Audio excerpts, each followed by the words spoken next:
Бул Сапаргүл эже күндүгө 2 саат убактысын жаатууга арнайт. Буга чейин Кыргызстандын атынан Будапештке барып, дүйнөлүк олимпиададан күмүш медалын утуп келген. Бул шамалга учуп кетпесин деп байлайм. Бул аябай күч менен илинет.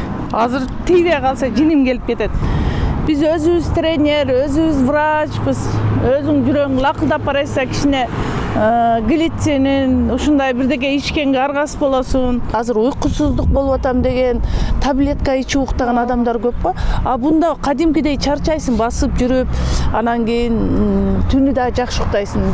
Мен фунтаждарым оор да, ошо жүк тартыш керек. Ошондо мына даяр жарманы эртең менен эле турганда ушу 2 кашык салам дагы. Ошону эле ичип алам.